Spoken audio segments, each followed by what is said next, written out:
예, 오늘 말씀은 창세기 2장 18절부터 25절까지입니다. 창세기 2장 18절부터 25절까지 여성 창조와 결혼 제도 뭐 이런 제목입니다. 그러니까 창세기는 모든 것의 기원을 지금 얘기해주고 있어요.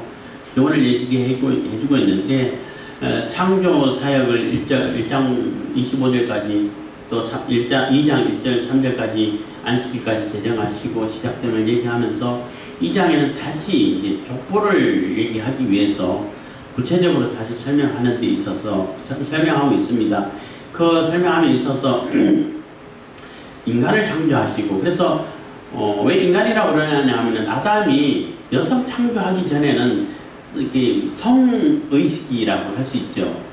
없었다고도 볼 수 있어요. 그냥 인간 이럴 수가 있다는 거죠. 근데 배필을 지어 주셔가지고 이걸 오신 그 여성을 보고 나는 남성 너는 여성 이렇게 이름을 지었다고 말할 수 있는 거죠.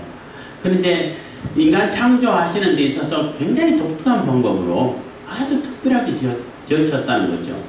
그리고 인간 창조함에 있어가지고 여성 창조가 완전히 클라이막스다 이렇게 강조하시는 분도 계시는데 뭐 틀린 말은 아니죠. 그래서 아주 클라이막스와 같은 그런 여성을 창조하시고 보시기에 힘이 좋았더라. 뭐 지으신 거 모든 걸 보시고 이렇게 표현했다고 말할 수 있는데 그만큼 최종적으로 이렇게 지으면서 굉장히 특별하게 정말로 소중하게 이렇게 지은 것이 바로 여성이라고 말할 수 있어요.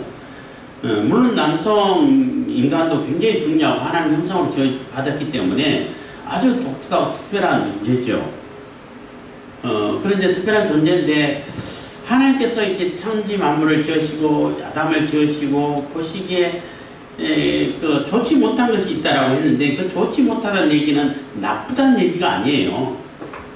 조화롭지 못하고 뭔가 이렇게 조화롭지 못하고 조금 이렇게 아쉬운 듯한 이런 느낌이라는 얘기예요. 나쁜 것이 아니라 뭔가 조화가 안 되고 뭔가 조금 부족하고 뭔가 모자라는 것이 있는데 이런 뜻이라는 거죠.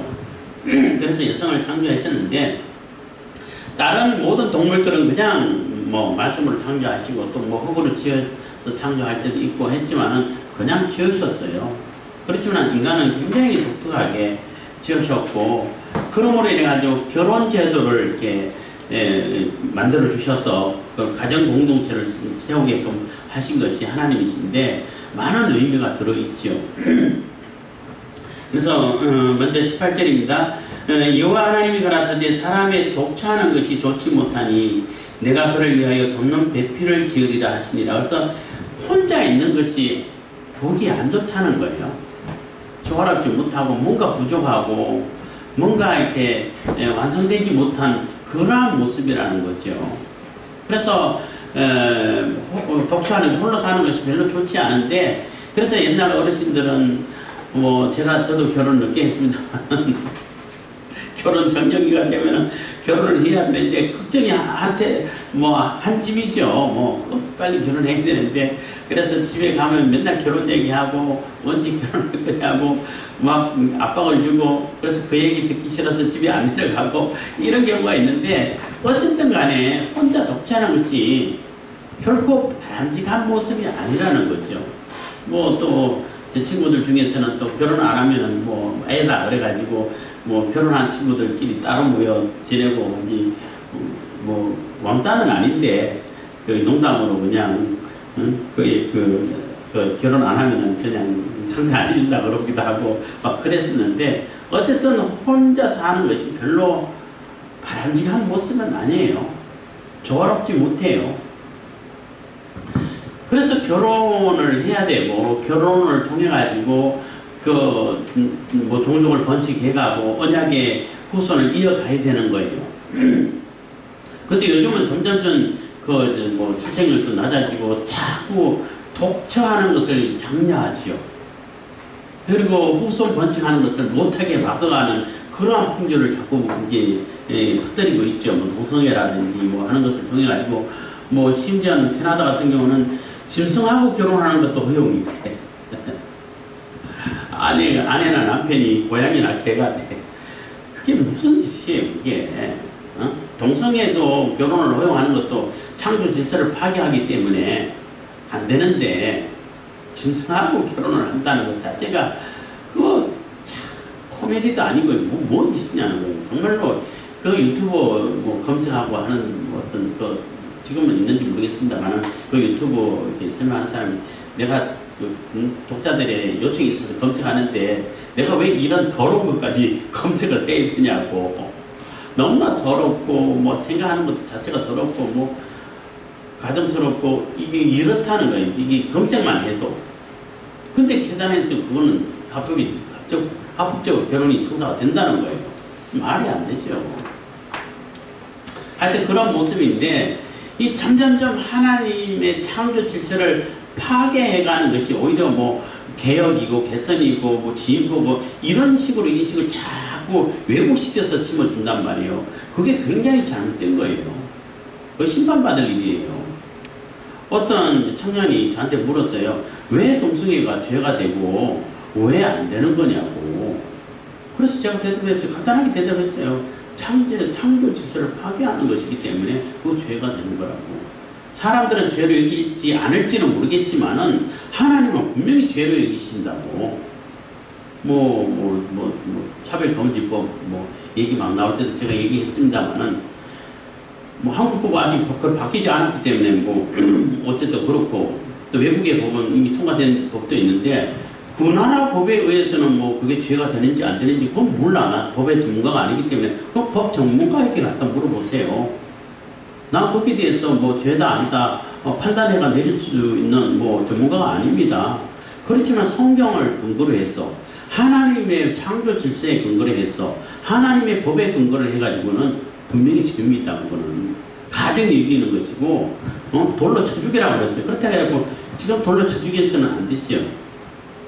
그러니까 돌로 쳐 죽이는 것은 재판법이기 때문에 재판법은 그 나라라든지 환경이라든지 상황에 따라 가지고 변형이 돼요. 변화가 돼. 법령에 따라 가지고 이게 판결될 수 있는 것이고, 의식법은 의식법 그냥 제사법이라든지 이런 거는 폐지가 됐어요. 예수님 오신 이후로. 근데 도덕법은 절대 변하지 않고 폐지가 안 돼요. 그거는 영원한 거예요. 바꿀 수도 없고, 그리고 인간이 도덕법을 정할 수도 없어. 하나님만이 정할 수 있는 거예요. 그래서 그 하나님이 정해 놓으신 그 도덕법에 의해서는 통성의 죄예요. 심판받아요.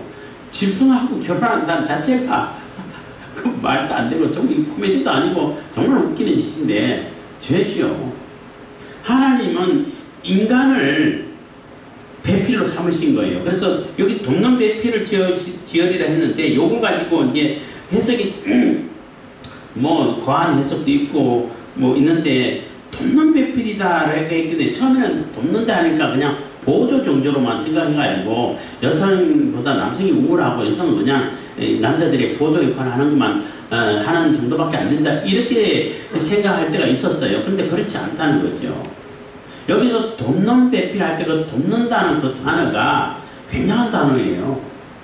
하나님이 우리를 도우시는 하나님이 우리를 도우실 때 도우신다라고 하나님께서 쓰이는 단어가 여기에 쓰인 거예요. 그러니까 하나님이 우리를 도우실 때는 절대적으로 돕잖아. 절대적인 도움이고 누구도 흉내낼 수 없는 도움이에요. 그 도움이 아내에게 쓰였다는 얘기예요. 근데 그걸 어떻게 해석하냐.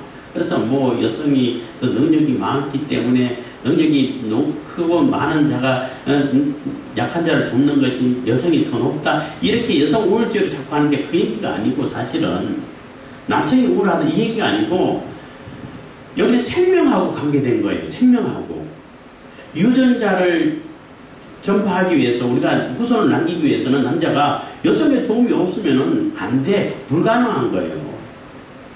물론 요즘은 인공 수정해가지고 인큐베이터에 넣어가지고 한다고 하는데 그거는 이제 다른 얘기고, 정상적인 상황에서는 여성의 도움이 절대적인 도움이죠. 이거는 여성의 도움이 없으면 절대 불가능한 거예요. 그래서 하나님께 쓰여지는 그 도움이라는 그 단어를 쓰는 거예요. 제가 그 단어를 알았는데 안 적어놔가지고 발음할 수 없는데,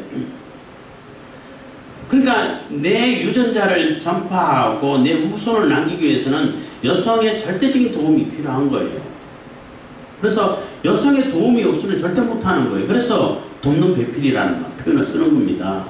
거기에 적용되는 얘기인 것이고, 이제 쭉 일부 다처가 맞냐, 일부 일처가 맞냐, 이런 얘기도 이따가 하겠습니다만은, 그래서 내 후손을 남겨야 되는데, 이따 다시 얘기하겠습니다만은, 그 후손을 남길 때, 많이만 남기면 좋은 건가? 그렇지는 않다는 거예요.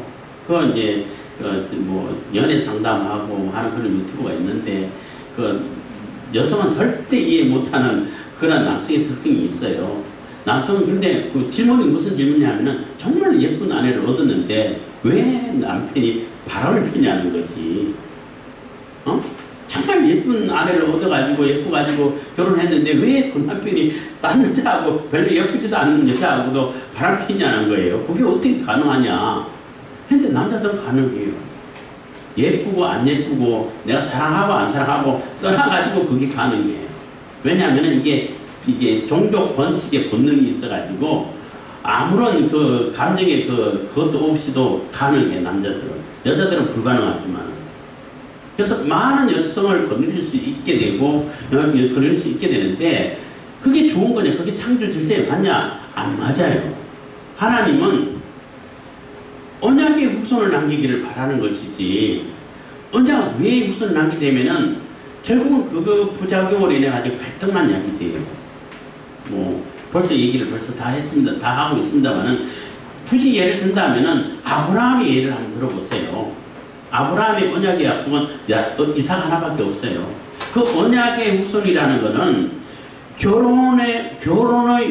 결혼이라는 제도로 통해 가지고 결혼 관계로 맺어진, 결혼도 언약이거든. 언약식 그러잖아요. 그 언약식으로 맺어진 후손이 정상적인 후손인 거예요. 그 후손이 정상적인 후손이고 하나님께서 기뻐하시는 후손이고 하나님께서 원하시는 후손인 거예요. 그래서 일부 일처제가 맞는 거예요. 여기서도 하와를 한 사람밖에 안 만들었잖아. 그리고 그 언약 관계 외에는 이건 많을수록 갈등의 지수만 높아지는 거예요. 그래서 아브라함이 이스마엘을 낳았잖아요. 하갈을 통해 가지고 어떻게 잘 지냈어요? 갈등하고 싸우는 거예요. 거두라라든지 또 7명의 6명의 처가 있어가지고 또 많은 자손을 낳았잖아. 지금도 싸우고 있잖아요. 그거 안 맞아요. 그래서 언약의 후손만이 하나님께 인정하는 것이고 하나님께 인정받을 수 있는 것이고 화합이 되는 것이고 언약을 가게 되는 것이고 번창해 가는데 의미가 있는 번창이 되는 거예요. 그래서 언약의 후손 외에는 많으면 많을수록 그 스트레스와 갈등이 더 쌓여서 갈 수밖에 없는 구조가 돼 있어요. 그래서 일부터 제재하면 안 돼요. 하여튼 미리 다 얘기를 했습니다만은, 어쨌든 간에 여기 돕는 배필이라는 것은 절대적인 도움을 얘기하는데, 내 후손을 남기고 내 유전자를 남기는 것은 배필이 없으면, 아내가 없으면 절대 안 돼. 그 얘기인 거예요. 아내가 능력이 남자보다 대단히 많아가지고 절대적인 도움을 받아야 된다, 이 얘기 아니에요. 내 생명을 전하는데, 내 유전자를 전하는데 아내의 도움이 없으면 절대 불가능하다는 겁니다. 그래서 돕는 배필이라는 거예요. 그렇게 이해를 하셔야 되는 겁니다. 이렇게 설명하는 사람도 제가 사실 많이 못 들어봐가지고 몇 번 강조를 하는 겁니다. 19절, 여호와 하나님이 흙으로 각종 들짐승과 공중의 각종 새를 지으시고 아담에게 어떻게 이름을 짓나 보시려고 그것들을 그에게로 이끌어 이르시니 아담이 각 생물을 일컫는 바가 곧 그 이름이라 해서, 하나님께서 배필을 지으시리라고 이렇게 선언을 하시고 바로 이렇게 그냥 갈빗대 빼가지고 지은 것이 아니라 각종 짐승들을 또 이렇게 만드셔가지고 또 지어가지고 아담에게로 끌어와. 어떻게 이름 짓나 라는 것을 보시기 위함이라고 했는데, 그 목적도 있지만은 아담의 배필이 될 만한 그런 존재가 있는가를 한번 살펴보라는 거예요. 각 짐승들 와가지고 나하고 어울릴만 하고 조화가 될 수 있는 그런 존재가 있는가를 확인해 보라는 거예요. 그러니까 학습 효과를 노리는 거죠. 없다는 거지. 그래서 이름 짓는다는 얘기는 이게 왕권을 얘기하는 것이고 주권을 얘기하는 거예요. 그래서 아담에게 그 에덴 동산에서 왕권을 주셨다라고 볼 수 있는 거예요. 그래서 왕 노릇하고 있는 거죠. 그렇지만 하나님이 주신 거예요. 선악과가 있기 때문에. 선악과는 네 위에 하나님이 있다 하라는 뜻인 거예요. 뜻으로 이렇게 받아들이면 되는 겁니다. 그래서 이끌어오고 또 새로 만들어가 이끌어주고 이렇게 했는데 이름은 짓지만은 나하고 틀린데 나하고 다른데 나하고 조화가 안 되겠는데 이런 느낌 계속 받아질 거 아니에요. 분명히 많은 짐승들이 이름을 지으면서도 아담은 그냥 나하고 다른데 나하고 어울리기 어려울 텐데 그냥 이름 지어주고 관리해주고 보호해주고는 되는데 나하고 똑같이 배필이 될 만한 그런 사람, 그런 존재는 아니라는 거예요. 그것을 자꾸 학습시키는 거죠. 그래서 아담이 20절, 그래서 이 짐승들도 아담을 지은 이후에 흙으로 이렇게 만들어가지고 아담 이름 짓내고 만든 그런 짐승도 있어요. 그래서 아담보다 늦게 지은 짐승도 있다는 거죠. 뭐 굳이 순서를 따진다면 지금 여기 강조점 그게 아니라 각종 짐승들을 이끌어와가지고 이름을 지어라. 그리고 어떻게 짓나 모르는데 그 짐승들 많은 동물들 그 생물들이 아담하고 배필이 될 만한 존재가 있냐를 살펴보라는 얘기도 되는 거예요. 근데 없다는 거죠. 없기 때문에 함께 특별히 지으셔야 되는구나 라는 것을 아담에게 인식을 시키는 거예요. 하나님께서는 다 아시지만 20절 아담이 모든 육축과 공중의 새와 들의 모든 짐승에게 이름을 주니라. 아담이 돕는 배필이 없으므로 해서 다 이름을 주고 이름 지어주고 관리해주고 너 이쁘다 너는 뭐라 해라 호랑이다 사자다 뭐 토끼다 이렇게 해라 다람쥐다 이렇게 해라 이름 지어주는데 배필이 없어요. 정말 많은 짐승들을 다 데려와가지고 짝이 있고 암수스로 정다운데 아담은 배필이 없다는 거예요. 그래서 돕는 여기 똑같은 단어입니다. 21절 여호와 하나님이 아담을 깊이 잠들게 하시니 잠들매 그가 그 갈빗대 하나를 취하고 살로 대신 채우고 그래서 너 그 배필 될 만한 존재 없지 그러니까 새로 지어야겠지 이런 뜻이라고 이렇게 그런 의미라고 받아들이시면 돼요. 아담도 나는 혼자인데 다른 다 짝이 있는 나 혼자네 근데 내 짝이 될 만한 존재가 없어 이런 것을 이제 충분히 느끼고 인식하고 했다는 거죠.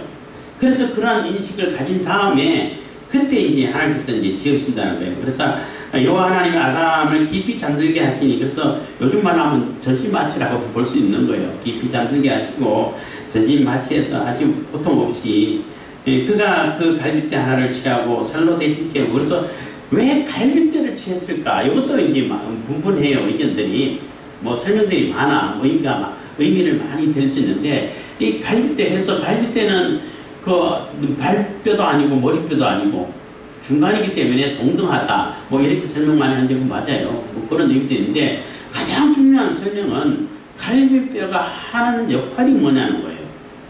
아내가 해야 할 역할이기도 해요. 갈빗대가 왜 필요해? 인간에게서 가장 중요한 장기를 보호하고 있어요. 심장, 허파, 간 같은 경우는 굉장히 약해가지고 톡 치면 찢어져 버려요. 그 갈빗대 없으면은 조그만 충격가도 찢어져 버려요. 뭐 갈빗대, 간에는 뭐 그런 것도 있고 합니다만은 뭐 그 기관지라든지 뭐 일단 가장 중요하지만은 가장 약한 그러한 장기들이 갈빗대 안에 다 있어요. 그 얘기는 아내가 남편의 가장 중요한 부분을 지켜주고 보호해 주라는 얘기예요. 그래서 가장 남편이 자존감이라든지 남편의 명예라든지 남편이 이 사회 생활하는 데 있어가지고 자신감을 가질 수 있는 그러한 것들이라든지 그러한 내면적인 것을 아내가 지켜줘야 돼. 아내가 남편을 무시하면은 밖에서도 무시받아요. 아내가 그거 안 지켜주면은 남자들은 삶의 의미를 잃어버려요. 그러니까 삶의 의미라든지 존재의 가치라든지 이런 거 아내가 지켜줘야 된다고. 아내가 안 지켜주면은 어디도 보호받을 데가 없어요. 그게 갈비뼈가 하는 역할인 거예요. 물론 남자들도 이게 지금 누가 그런 질문을 하더라고. 여성이 그 아이 낳는 게 어때요? 그거 불편한 거 아니에요? 했더니 그때 제가 대답을 했어요. 그거 얼마나 큰 권력인데요. 그게 얼마나 대단한 그 역할이고 굉장한 권력이에요. 만약에 여성이 아이 낳는 기능이 없다 그랬으면 멸종됐을 거예요. 그렇게 대답했어요.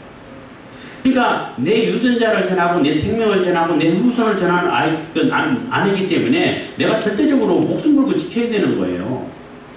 예수님도 그랬잖아. 내가 교회를 위해서 십자가를 진 것처럼 희생한 것처럼 아내를 사랑하라고 그랬잖아요. 목숨도 걸고 지키라는 얘기예요. 사랑하라는 얘기예요. 아내가 없으면 내 유전자를 전할 수가 없어. 그 언약의 후손을 남길 수가 없어요. 그럼 그 아내를 어떻게 해야 돼? 목숨 걸고 지켜야 되는 거예요. 절대적으로 보호해야 되는 거예요. 남편의 보호가 없으면 아내가 지켜집니까? 그럼 목숨 걸고 지켜야 하는 것이 바로 아내예요. 아내고 가정이에요. 그렇지만 아내도 남편을 가장 중요한 부분을 보호해주고 지켜줘야 된다는 거예요. 그런 관계가 결혼 관계예요. 그래서 그 갈비뼈를 대신 살로 채우시고 그 갈비뼈를 뽑아가지고 이제 살로 채워가지고 여성을 예쁘게 만들었어요.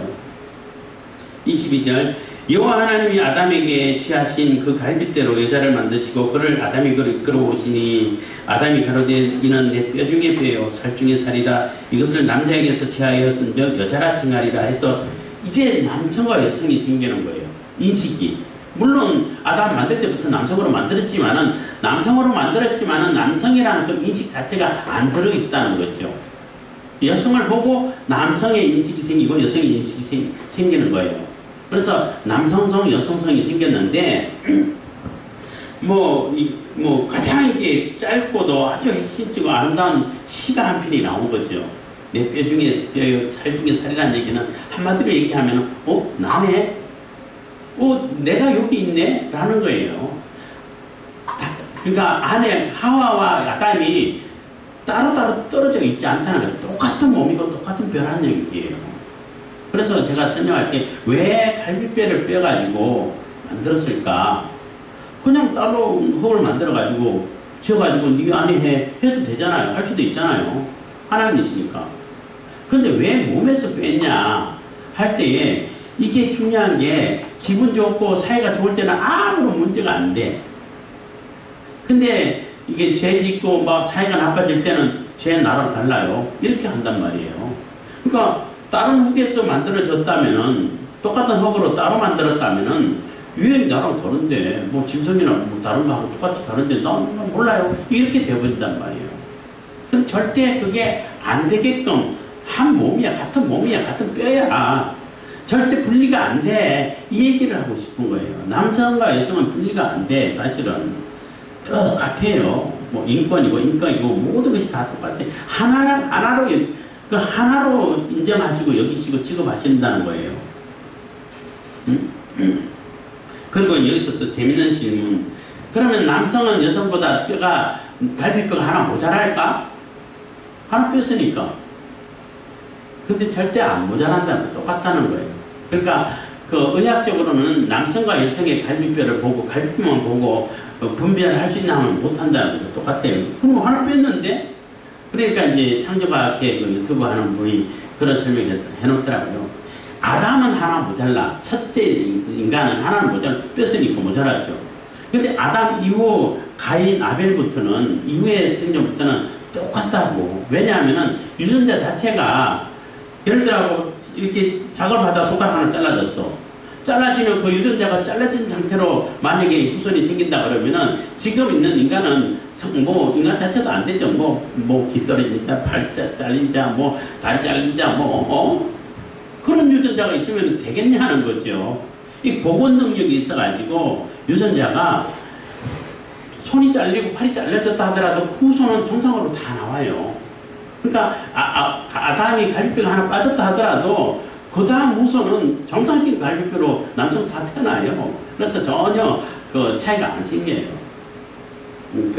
그렇게 이해를 해주시면 되는 겁니다. 그래서 굉장히 중요한 남성과 여성의 이게 인식이 들었다는 거죠. 근데 짐승은 창조할 때부터 그냥 암수로 참가하셨어요. 그렇기 때문에 특별하지가 않죠. 근데 이 남성과 여성, 인간의 성은 굉장히 특별하다는 거예요. 물론 뭐 기능 비슷하다고 볼 수도 있겠지만은 그렇지 않다는 거예요. 왜냐하면 언약의 후손을 이어가야 되니까. 언약의 후손을 이어가는 역할을 하기 때문에 굉장히 중요하고 특별하다는 겁니다. 그래서 함부로 이게 가정을 더럽히고 결혼을 훼손시키고 하면 안 된다는 거죠. 그래서 하나님을 섬겨야 되는데 우상을 섬기는데 꼭 성의 비유를 하잖아. 음란하다, 음녀다 이런 표현을 쓰잖아요. 그 성적인 표현을 쓴다고. 그게 다 연결되어 있어서 그래요. 그러니까 하나님의 언약의 후손을 이어가려면 반드시 아내가 필요한데 그 언약 관계에 있는 후손이 중요한 후손인 거예요. 그래서 그 후손을 이어가야 되기 때문에 굉장히 중요하고 특별하게 지으셨다는 거죠. 그래서 농담으로 또 이제 그 남성은 재료가 흙이고 여성은 세라믹이다, 뼈다. 그렇게 훨씬 고가치다. 맞죠? 맞는 얘기죠. 어떤 분은 나중에 만든 거기 때문에 가장 잘 만들었을 거다 이렇게 하는데 그거는 좀 안 맞아요. 왜냐하면은 인간에게는 그게 적용이 돼. 나중에 만든 걸수록 경험이 있고 익숙한 게 다르다 보니까 더 잘 만든 걸 쓸 수도 있는데 하나님은 안 그렇잖아. 처음부터 잘 만드셔요. 다 남자도 정확하게 남성성 있게 남자의 역할을 할 수 있도록 아주 완벽하게 만드셨고 여성도 여성으로 아주 세밀하고 아주 복잡하게 만드셨어요. 그래서 남성은 대체적으로 간단한데 여성은 되게 복잡해요. 의학적으로도. 하여튼 그렇게 만드셨는데 만드셔가지고 아담에게는 이끌어왔어요. 그래서 너무나 감격해가지고 이는 내 뼈 중에 뼈요 살 중에 살이라 이것을 남자에게서 취하였은 여자라 칭하리라 하니라 해서 이제 남성 여성의 인식을 가지고 아내로서 한 몸으로서 지내는데 이제 결혼이 성사가 되는 거예요. 이제 배필이 있잖아. 그러니까 남성의 사람의 배필은 아무나 해서는 안 된다는 거죠. 짐승을 다 데려다 놓고 봐도 없잖아. 배필될 만한 존재가 없잖아요. 없다는 걸 인식시키고 하와를 만들어 왔는데 24절입니다. 이러므로 남자가 부모를 떠나 그 아내와 연합하여 둘이 한 몸을 이룰지로다 해서 남자가 부모를 떠나라는 얘기. 그러니까 정신적인 독립을 하라는 얘기예요. 마마보이 하지 말라는 거예요. 그래서 가장으로서 제대로 역할을 하라는 얘기죠. 여자가 부모를 떠나고 남자에게 들어가는 게 아니라 남자가 부모를 떠나가지고 한 몸을 부부랑 아내랑 연합하여 한 몸을 이룬다는 거예요. 그래서 원래 한 몸인데 그 한 몸을 늘 확인하고 한 몸으로서 지내가는 것이 바로 결혼 생활인 것이고 가정 생활이라는 거예요. 아담과 그 아내 두 사람이 벌거벗었으나 부끄러워 아니하니라 해서 아담과 그 아내 두 사람이 벌거벗었으나 그때는 아무것도 안 입었지만 죄 짓기 이전이기 때문에 부끄러움 자체가 없어. 부끄러움이란 그 인식 자체가 없어요. 그래서 아무렇지도 않게 지냈죠. 근데 죄를 범하고부터 부끄러움이 있으니까 이제 몸을 가리게 되고 옷을 입어야 되고 이렇게 되는 거예요. 그래서 죄가 가장 부끄러움을 갖고는 가장 결정적인 역할을 한 것이고, 그렇지만은 결혼 생활 안에서 부부 사이 안에서 부부만 있을 때는 벌거벗어도 안 부끄러워요. 그렇게 돼 있어요. 지금도 마찬가지죠. 부끄러운 것이 없어요. 아내니까, 남편이니까, 같은 결혼이니까, 한 몸이니까 이게 가능해지게 되는 거예요. 그래서 하나님께서 결혼 제도를 세우시고 가정을 얼마나 중요하게 여기시는지를 우리가 사실 생각할 수 있어야 돼요. 왜 결혼을 제도를 세우시고 가정을 세우셨냐, 가정 공동체를 세우셨냐, 언약의 그 후손을 이어가야 되기 때문에. 그러니까 언약을 이루어가고 지금 언약사가 진행이 되고 있잖아요. 시작됐잖아요. 그래서 여호와 하나님의 이름을 아주 의도적으로 썼다라는 말이 맞아요. 미루어 살펴서 여러 가지 문서를 짬뽕시켜 놓고 그런 게 아니고 의도적으로 쓰고 하고 있는 거예요. 그래서 언약이 시작되고 그 언약의 후손을 이어가야 되기 때문에 돕는 배필이 필요한 거예요. 그 돕는다는 얘기를 하나님이 우리를 도우실 때 도움의 하나님 할 때 쓰는 그 단어를 쓴 거예요. 절대적인 도움이 필요하죠. 그래서 그 돕는 배필이 필요하기 때문에 돕는 배필을 채워줬는데 그 돕는 배필 역할을 하는 존재는 나와 다른 존재가 아니라는 얘기. 같은 내 몸에서 나왔고 내 뼈에서 나오고 내 몸에서 나왔다는 거예요. 한 몸이고 하나라는 얘기예요. 절대 차별이 없다는 거예요. 그래서 남녀 차별이 있으면 안 되죠. 차별이 있으면 안 되는 차이는 있어요. 왜냐하면 역할이 다르기 때문에. 근데 지금 뭐 그런 운동을 하는 그러한 사람들을 보면은 차이를 자꾸 차별로 생각해가지고 말도 안 되는 그 논리를 펴는데 그러면 오히려 여성들이 더 피곤해져요. 남녀 차이를 인정 안 하게 되면은 피해보는 자는 남성이 아니라 여성이 피해를 본다니까. 그런데 이제 특권 의식을 줘가지고 차이도 그냥 특권으로 여겨버리고 무조건 좋은 거는 다 갖고 안 좋은 것만 다 이렇게 내세우고 그러니까 평등도 아니고 불평등을 만들어가지고 역차별 만들고 그러니까 문제가 더 생기죠. 하여튼 그렇게 되는데 그래서 뭐 그 차별 없애라 그랬더니 뭐 없애고 그냥 뭐 특별 뭐 생리휴가 이런 거 없고 숙박하는 그러니까 숙직 서는 거 다 같이 쓰고 다 남자들하고 똑같이 해 하니까 여성이 따라갈 수 있습니까? 못 따라가죠.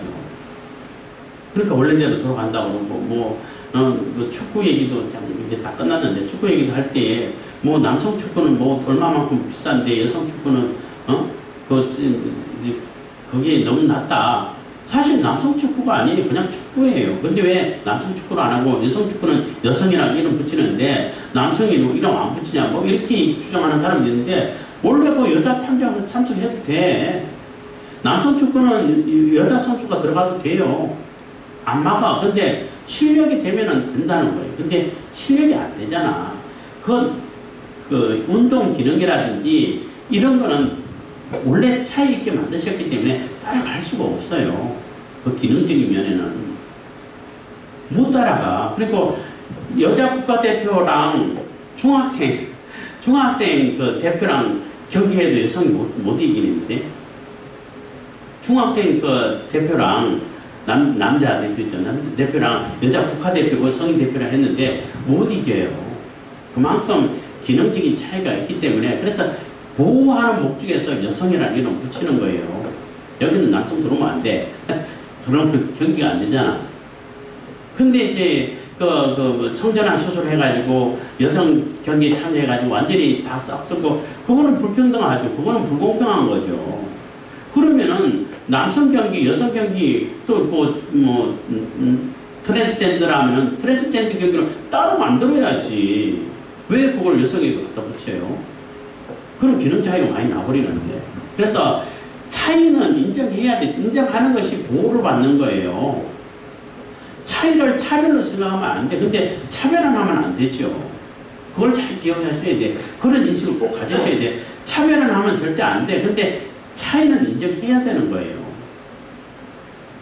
뭐 얘기하다 자꾸 이제 딴 데로 자꾸 흘렀는데 어쨌든 하나님께서 그만큼 가정을 소중하게 여기시고 결혼을 굉장히 중요하게 여기시고 하나님께 직접 세우신 제도가 결혼제도예요. 가정 공동체예요. 그만큼 중요한 것이고 모든 사회의 기본이 가정이에요. 그래서 가정주의 페미니즘이 나오니까 페밀리즘 이렇게 해가지고 가정주의 이렇게 말도 많은데 하는데 가장 기본이고 가장 중요한 것이 가정이고 가족 중심이에요. 그것이 올바로 설 때 건전한 사회가 생기는 거예요. 건전한 나라가 생기는 것이고. 그래서 그만큼 하나님께서 중요하게 여기셨다는 것을 기억하시고 여러분들도 결혼 잘 하시고 결혼 생활 잘 하고 하나님께서 세우신 언약의 후손을 많이 남기시고 하나님께서 세우신 그 참된 목적대로 사는 것이 가장 바람직한 삶이 되는 겁니다. 그래서 하나님께 은혜를 많이 받고 하나님께서 기뻐하시고 하나님 보시기에 가장 힘이 좋은 그러한 삶을 살아가시기를 바라겠습니다. 기도하겠습니다. 사랑해 주신 감사합니다.